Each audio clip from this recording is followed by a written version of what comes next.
అది వరకు ఆయన ఆస్ట్రో మ్యాగజైన్ ఒకటి మిహిరా అని పెట్టడం ద్వారా దానిలోని ఆర్టికల్స్ చూసే ఆయన ఆల్బర్ట్ శశి గారు రావడం, అక్కడి నుంచి ఇంత దూరం ప్రాక్పశ్చిమ ఇది దాకా వచ్చిందని చెప్పారు. ఇప్పుడు ఇక్కడ కూడా ఒక ఆర్గనైజేషన్ అనేది వీళ్ళు కోరితే పెట్టినప్పుడు వీళ్ళందరినీ కలుపుతూ భావజాలం అంతా కలుపుతూ ఉండేట్టుగా ఏదైనా తెలుగులో ఏదైనా మ్యాగజైన్ కానీ ఇవ్వటం కానీ వాళ్ళకి, అది ఆయన మీరు చెప్పినట్టు ప్రపోజల్ ఆయన దగ్గర నుంచి ఉండదు కాబట్టి ఎటు నుంచి అయినా ప్రపోజల్ వచ్చిందా, దానికి ఏమైనా ఏదైనా పత్రిక మొదలుపెట్టడం కానీ ఏమన్నా జరిగిందా? జరిగింది. ఎందుకంటే ఈయన ఆ రకమైనటువంటి నెసెసిటీ కూడా ఉంది. అప్పుడు మేమందరం కూడా మరి నాది అప్పటికి నా పోస్ట్ గ్రాడ్యుయేషన్ అయిపోయింది. తర్వాత మిగతా వాళ్ళు కూడా అందుకు ఇంకా మిగతా వాళ్ళు కూడా గ్రాడ్యుయేట్స్ అయిన వాళ్ళు, తర్వాత మిగతా వాళ్ళు ఎవరు ఎక్కడ ఎంప్లాయ్మెంట్కి వెళ్ళలేదు. పైగా మీకు వస్తే కూడా నాకు బెల్జియంలో వస్తే కూడా వెళ్ళక్కర్లేదని చెప్పారు కదా. ఇప్పుడు బెల్జియంలో డైరెక్ట్గా ప్రొఫెసర్షిప్ ఇస్తా ఉన్నారు, వచ్చింది, వెళ్ళక్కర్లేదని చెప్పారు.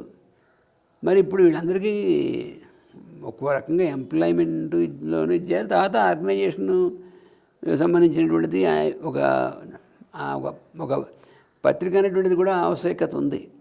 అందుకని అందరం అడిగాం మాస్టర్ గారు, మీ పత్రిక అటువంటి దానికోసం ఆవశ్యకత ఉంటుంది కదా, అందుకని దీనికి ఎలాగా ఏం చేయాలనేటువంటి. ఎందుకంటే మన ఎంఆర్ రావు గారు కూడా 71లో సరిగ్గా ఎప్పుడైతే మా మ్యారేజ్ ముహూర్తం పెడుతున్నారు మాస్టర్, ఆ రోజునే ఫస్ట్ టైం వచ్చారు ఆయన. అదే ఆయన ఎంఆర్ రావు గారు రావడం అనేటువంటిది ఈ పరిమి రామనరసింహం గారు ఆయన బాగా ఫ్రెండ్స్. అందుకని ఈ పరిమి రామనరసింహం గారు అప్పుడు విశాఖపట్నంలోనే ఆయన కూడా మాస్టర్ గారికి స్టూడెంట్, ఆయన తెలుగు డిపార్ట్మెంట్లోను.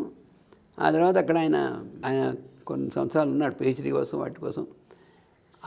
ఈయన ఫ్రెండ్స్ కాబట్టి ఆయన ద్వారా ఎంఆర్ రావు గారు 71లో ఎంటర్ అయ్యారు. ఆయన ఇంజనీరింగ్ గ్రాడ్యుయేట్.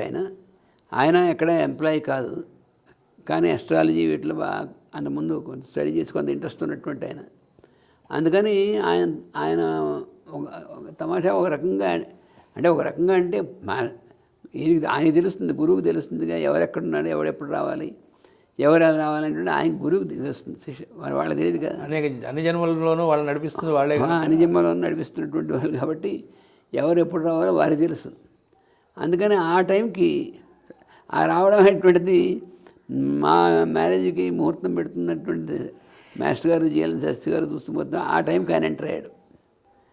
ఆస్ట్రాలజికల్ దీనికి ఆయన ఎంటర్ అయ్యాడు. అది సిగ్నిఫికెంట్. ఎంఆర్ఎల్ గారు అప్పుడు ఎంటర్ అవ్వడం అనేటువంటిది.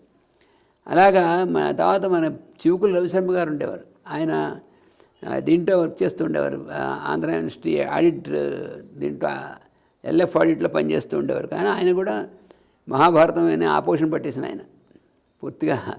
ఆయనవన్నీ తెలుగు లిటరేచరు ఇవన్నీ కూడా బాగా చేసినటువంటి ఆయన. వాడు నూజివీడు కానీ విశాఖపట్నంలోనే ఈ ఉద్యోగరీత్యా వచ్చి ఇచ్చినటువంటి ఆయన మాస్టర్ దగ్గరికి రావడం అది కూడా సిగ్నిఫికెంట్.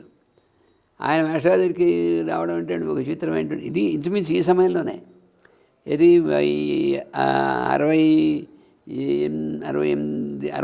68 కూడా ఈయన 69, 70 ఆ ప్రాంతాల నుంచి. అంటే ఇంక నా మ్యారేజ్ టైంకి వీళ్ళందరూ అసోసియేట్ అవ్వడం అనేటువంటిది మేమందరం కూడా ఒక దీనిగా ఉండేవాళ్ళం, చాలా క్లోజ్గా ఉండేవాళ్ళం. అందుకని దీంట్లో అప్పుడే రవిశర్మ గారు రావడం. ఈ రవిశర్మ గారు చెబుతా ఒక ఇది చెప్పాల్సింది ఏమిటంటే, ఆయన అందులో ఉద్యోగం చేసేవారు. మాస్టర్ కూడా మరి యూనివర్సిటీలో లెక్చరర్గా జాబ్ చేసేవారు కదా. సాయంత్రం మళ్ళీ మాస్టర్ ప్రవచనాలు ఉంటాయి కదా. రవిశర్మ గారు ఆయన ఇవన్నీ బాగా చదివి బాగా ఇది చేసి దీంట్లో ఆయన కొన్ని ఉన్నటువంటి ఆయన బాగా క్రిటిక్ లాంటి వాడు అనమాట ఆయన. అందుకని అవి ఈయనతో కృష్ణమాచార్య గారితో అవన్నీ తెలుసుకోవాలి, డిస్కస్ చేయాలని రాత్రి ఎప్పుడూ 12 గంటలకి ఆ ప్రాంతాలకు వస్తే 1 గంట 2 అలాగా మాస్టర్ గారితో అన్నీ డిస్కస్ చేస్తూ ఉండేవాడు. ఒకసారి అమ్మగారు అనేవారు, ఇది ఈయనెవరు రా ఇలా వచ్చి రాత్రి ఈయన పడుకోనీయకుండా ఆడవర్స్ ఈయన పైగా ఏం మళ్ళీ పొద్దు నుంచి ఇది అంటూ ఉంటుంది నాన్నగారికి. ఎవరైనా కూర్చుని పైగా ఏదో చర్చలా చేస్తున్నారు ఎవరా అని అమ్మగారు. ఒకసారి 1-2 సార్లు నాన్నగారు కూడా అడిగారు, ఎవరండి అతను అలా మీతో రాత్రి పడుకోనీయకుండా చర్చలా చేస్తున్నారు. ఆయన నవ్వి ఊరుకున్నారు. ఆయన పెద్దగా పార్లు అంటే తర్వాత రాబోయే ప్రణాళికకి పనికొచ్చేటువంటి వాడు అని ఆయనకి తెలుసు కాబట్టి ఎలా చేశారు మరి, అంతే కదా. అసలు ఆయన రవిశర్మ గారి జీవితాన్ని ఎలా మరిచారు అనేటువంటిది చాలా ఆశ్చర్యకరమైనటువంటిది. ఆయన లైఫ్ స్టైల్ వేరు అసలు పూర్తిగా అప్పటికి. అంటే ఆశ్చర్యపోతారు, ఎవరు నమ్మరు. అంత విద్వాంసుడు, అంత ఇదైనటువంటి వాడు. కానీ పర్సనల్ లైఫ్లో పాపం ఆయన అంటే ఆహారం ఎక్కువ ఆహారం తీసుకునేవాడు కాదు. ఎక్కువ బాగా కాఫీ తాగడం, ఒక్కపడేసుకోవడం, సిగరెట్ కాల్చడం, ఇంట్లో ఉండి చాలా ఒక ఇదిగా ఉండేవాడు అనమాట. అలాంటి ఆయన్ని ఆయన పెళ్లి కాలేదు, వివాహం కాలేదు. అలాంటి ఆయన్ని ఆయనతో అలాగా కొన్ని నెలలు ఈ చర్చలు ఇవన్నీ చేస్తూ ఈయనకి బాగా మాస్టర్ గారి బాగా క్లోజ్గా వచ్చిన తర్వాత ఆయన్ని ట్రాన్స్ఫార్మ్ చేశారు. అంటే ఆ వంకతో ఆయన ప్రజెన్స్ని ఆయనకు ఎక్కువగా కల్పించారు. ఆయన ప్రజెన్స్ కనిపించారు. అంటే మరి తనకి రాత్రి నిద్ర లేకుండా తనతో కూర్చొని చర్చ చేస్తారు. ఇవన్నీ ఆయన ఏం బాధపడలేదు. అవతల వచ్చేటువంటి అతన్ని దీనిలో తీసుకొచ్చి అతన్ని ఎలా ప్రణాళికకి చేయాలనేటువంటిది అది ఆయన యొక్క ఉన్నటువంటి లక్షణం. అంటే తన యొక్క వ్యక్తిగతమైనటువంటి కంఫర్ట్స్ వీటి విషయం కాదు. వచ్చినటువంటి వాళ్ళకి వాళ్ళ పౌరజన్మలు ఏమిటి, తర్వాత ఇప్పుడు వాళ్ళు దేనికి వచ్చి చేశారు అంటే ఇదంతా మాస్టర్ గారు ఎలా తీసుకుంటారంటే తన గురువు ఇక్కడ పంపించారు వాళ్ళని ఇలా వర్క్లో తీసుకోవడానికి. కాబట్టి ఆ కండిషన్స్లో వాళ్ళని ఎలా చేయాలనేటువంటిది ఆ రకంగా తీసుకునేవారు. అంతేగాని ఎప్పుడు వాళ్ళు ఎందుకు విసుక్కోవడం కానీ ఎవరెందు వేరే అలాంటి అభిప్రాయం కానీ మాస్టర్ గారికి ఎప్పుడూ ఉండదు. ఎందుకంటే వారికి తెలుసు వచ్చినటువంటి వాళ్ళని ఈ మార్గంలోకి తీసుకొచ్చి వారి ద్వారా అందరికీ పనికొచ్చేటువంటి ఎంత పని మరి రవిశర్మ గారు చేసినటువంటి వర్క్ చాలా. ఈ మాస్టర్ గారి యొక్క గ్రంథాలన్నింటినీ కూడా ఆయన బాగా చేస్తే అతను నావాణి అనేటువంటి పత్రికని ఎస్టాబ్లిష్ చేయడం అనేటువంటి దాంట్లో ఆయన కూడా ఒక రవిశర్మ గారు, ఎంఆర్ఎల్ రావు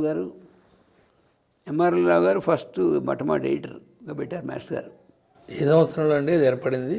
ఇది నావాణి అనేటువంటి 72లో ఏర్పడింది. 72లో అంటే నవంబర్ 22.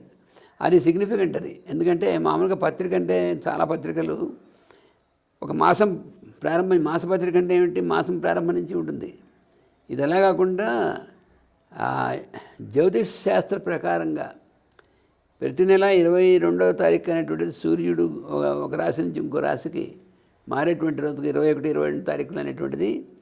దాని ప్రకారం మాస్టర్ గారు ఏం చేశారంటే ఆ 1972లో నావాణి అనేటువంటిది ప్రారంభం అనేటువంటిది 72 నవంబర్ 22 నవంబర్. అందుకే ప్రతి నెల 22వ తారీఖు వస్తుంది అనేటువంటిది ఆ రకంగా పెట్టి మరి అందరూ మీ పత్రిక 1వ తారీఖు నుంచి 30వ తారీఖు కదా ఆయన అలా ఏం పెట్టుకోక్కర్లేదు, మనం ఆస్ట్రాలజికల్గా మనం పెట్టుకుంటే తప్పేం లేదని అలా 22 ఆఫ్ ఎవ్రీ మంత్ నవంబర్లో స్కార్పియో మందరి ఆయన స్టార్ట్ చేశారు.